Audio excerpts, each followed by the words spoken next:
Hello everyone.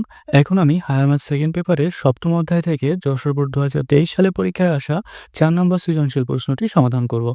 এখানে ক নম্বর প্রশ্নে বলেছে, যদি sine inverse m plus sine inverse n equal পাই/2 হয়, তবে দেখাও যে m square plus n square equal 1। তো আমরা এই দেওয়া আছে দিয়ে সমাধান করা শুরু করব। তাহলে এখানে লিখেছি যে দেওয়া আছে sine inverse m plus sine inverse n equal পাই/2। তাহলে এখন দেখো আমরা এই সাইন ইনভার্স এন কে টানে নিয়ে যাব। তাহলে বাইরে থাকে সাইন ইনভার্স এন। তাহলে সাইন ইনভার্স এম ইকুয়াল কি লেখা যায়?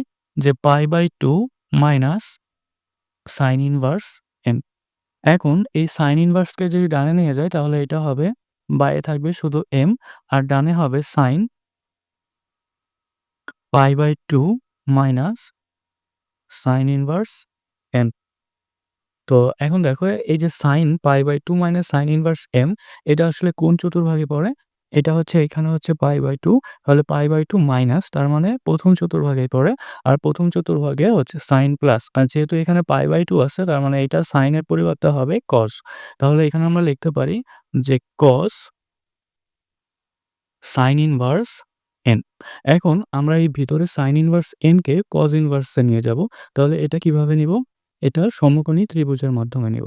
দেখো সাইন মানে লম্ব বাই অতিভুজ, তার মানে এইখানে এন মানে কি? n/1, তার মানে এখানে এন হচ্ছে লম্বের মান, 1 হচ্ছে অতিভুজের মান। এখান থেকে ভূমি এর মান কি হবে? ভূমি এর মান হবে 1 মাইনাস n স্কয়ার, মানে √1 মাইনাস n স্কয়ার। তাহলে এটাকে আমরা এখন m ইকুয়াল লিখতে পারি যে cos, এখন আমরা সাইন ইনভার্সকে cos ইনভার্সে নেব। তাহলে cos মানে হচ্ছে ভূমি বাই অতিভুজ। তাহলে এইখানে √1 মাইনাস n স্কয়ার বাই 1, তো এটাকে আমরা শুধুমাত্র √1 মাইনাস n স্কয়ার লিখতে পারি। তো এখন এখানে cos ইনভার্স বাদ হয়ে যায়। এখানে লেখা যায় যে m equal √1 minus n square.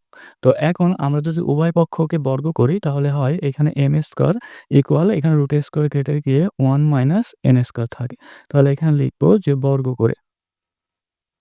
তো এখন যদি আমরা n স্কয়ারকে বাইরে আনি তাহলে কিন্তু আমাদের নির্ণয় প্রমাণ হয়ে যাবে। তাহলে m square plus n square equal আমরা লিখতে পারি 1। তো এটাই আমাদেরকে দেখাতে বলেছিল। খ নাম্বার প্রশ্নে বলেছে, যদি p প্লাস q ইকুয়াল সাই হয় তবে এই রাশিটা প্রমাণ করতে হবে। এখানে উদ্দীপকে দেখো দেওয়া আছে যে x equal a cos p এবং y equal b cos q। তো এই দুইটা সমীকরণ থেকে আমরা p এবং q এর মান বের করব এবং পরবর্তীতে এই সমীকরণে p এবং q এর মান বসিয়ে সমাধান করা শুরু করব। তাহলে এখানে আমি লিখেছি যে উদ্দীপক হতে পাই x equal a cos p এবং y equal b cos q। তো এখান থেকে দেখো আমরা যদি a কে বাইরে আনি তাহলে এখানে হবে x by a equal cos p। তো এখান থেকে আমরা লিখতে পারি p ইকুয়াল, cos কে তুমি বাইরে নিয়ে আসো তাহলে এটা হবে cos inverse x by a। একইভাবে এখান থেকে আমরা cos q equal y by b লিখতে পারি। তো এখান থেকে q ইকুয়াল আমরা লিখতে পারি cos inverse y by b। তাহলে আমাদের প্রশ্নে দেওয়া ছিল যে p প্লাস q ইকুয়াল সাই। তো এটা লিখব যে আমাদের দেওয়া ছিল p প্লাস q ইকুয়াল সাই। তো এইখান থেকে আমরা প্রথমে p এবং q এর মান বসাবো। তাহলে p মানে cos inverse x by a plus q মানে cos inverse y by b। তাহলে এটা ইকুয়াল আমরা লিখতে পারি সাই। তো এখন দেখো, এখন এখানে cos inverse x plus cos inverse y সূত্রটি এপ্লাই করব। তাহলে সূত্রটি কি ছিল? যে cos inverse xy minus √1 minus x square into 1 minus y square.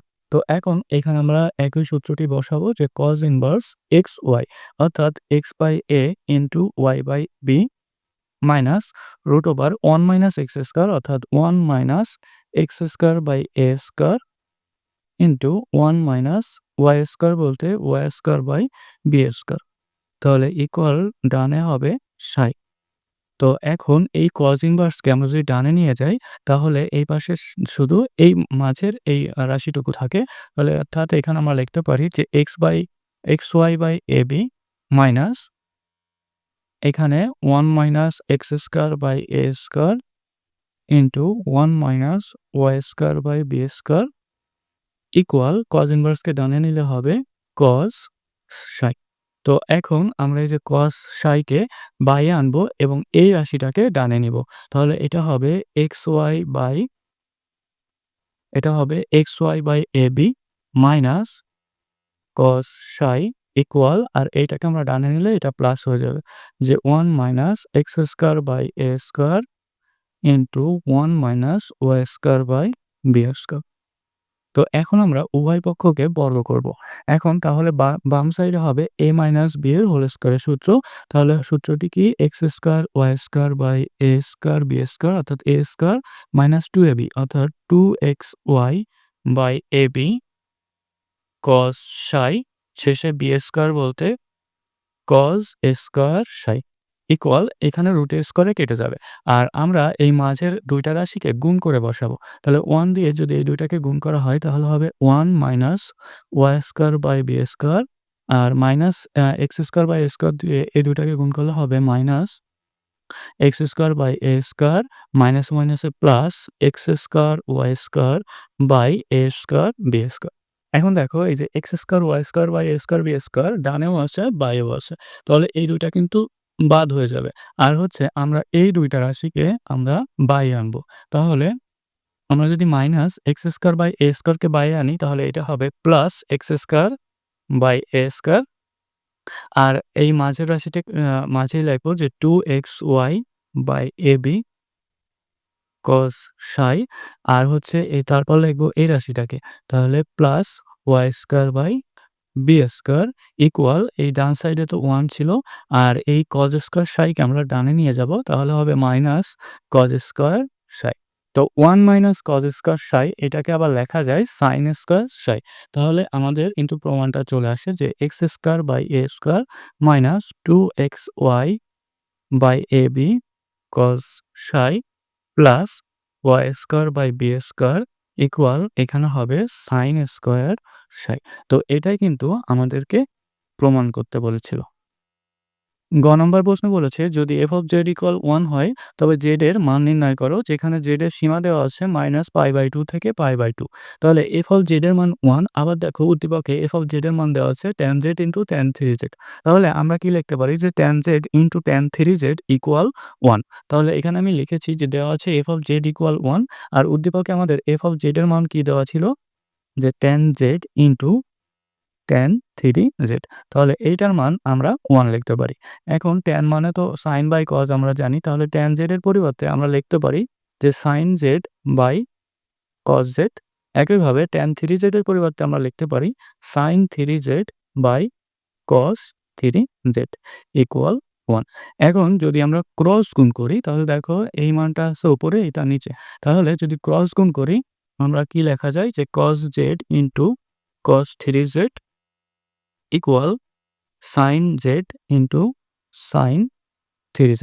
এখন এই রাশিটাকে আমরা বাম পাশে নিয়ে আসব। তাহলে এখানে হবে আচ্ছা 3z কে আমরা আগে লিখি যে 3z into cos z minus sin 3z into sin z equal আমরা লিখতে পারি 0। তো এখান থেকে দেখো এটা কিন্তু একটা সূত্র যে cos a cos b minus sin a sin b।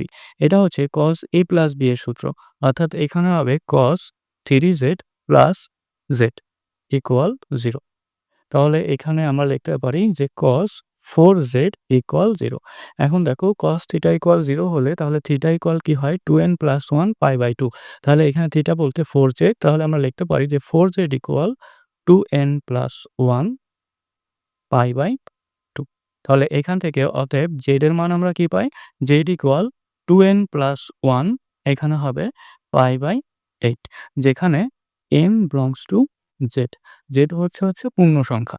তাহলে এখানে দেখো আমাদের যেহেতু z এর সীমা দেওয়া ছিল, z এর সীমা কত দেওয়া ছিল যে -π/2 less than equal z less than equal π/2। তাহলে যেহেতু আমাদের সীমা দেওয়া আছে এখানে আমরা n এর মান বসাবো। তাহলে এখন n এর মান যদি 0 হয় যে n ইকুয়াল 0 হলে এখানে z এর মান কি হবে? দেখো এখানে 0 বসাও তাহলে আমরা পাচ্ছি π/8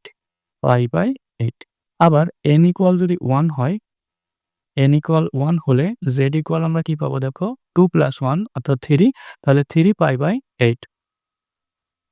n ইকুয়াল -1 হলো n ইকুয়াল -1 হলে z ইকুয়াল কি হবে যে -2 প্লাস 1 অর্থাৎ π/8 π/8।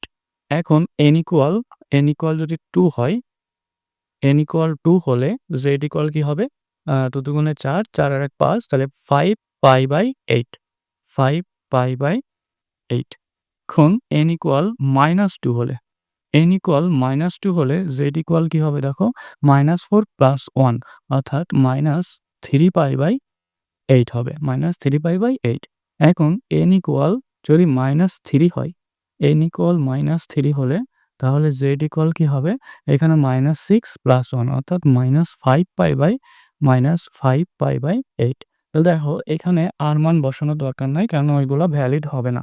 তাহলে এখন এইখান থেকে আমাদের এই সীমার মধ্যে কোন মানগুলো আছে সেগুলা চেক করতে হবে। তাহলে এখন আমরা লিখব যে অতএব প্রদত্ত -π/2 <= z <= π/2 সীমার মধ্যে এত সীমার মধ্যে নির্ণেয় সমাধান, নির্ণেয় সমাধান। তাহলে এত সীমার মধ্যে নির্ণেয় সমাধান z ইকুয়াল কি হবে দেখো? এখানে এই যে π/8 এই π/8 কিন্তু এই সীমার মধ্যেই আছে। তাহলে এখানে 3π/8 এটাও এই সীমার মধ্যে আছে। এইখানে -π/8 এটাও এই সীমার মধ্যেই আছে। কিন্তু এই যে 5π/8 এটা কিন্তু π/2 এর থেকে বড়। তার মানে এই মানটা হবে না। আবার এখানে -3π/8 এটাও কিন্তু এই সীমার মধ্যেই আছে। আবার -π/8 এটা হচ্ছে -π/2 এর থেকেও ছোট। তার মানে এইটাও হবে না। তাহলে আমাদের ভ্যালিড মানগুলা হচ্ছে এই ৪ টা। তাহলে এই ৪ টা আমরা সিরিয়ালি লিখব যে সবথেকে ছোট কোনটা এখানে -3π/8 তারপরে হচ্ছে -π/8 -π/8 তারপর π/8 তারপর 3π/8 3π/8 তো এটাই হচ্ছে আমাদের নির্ণেয় সমাধান।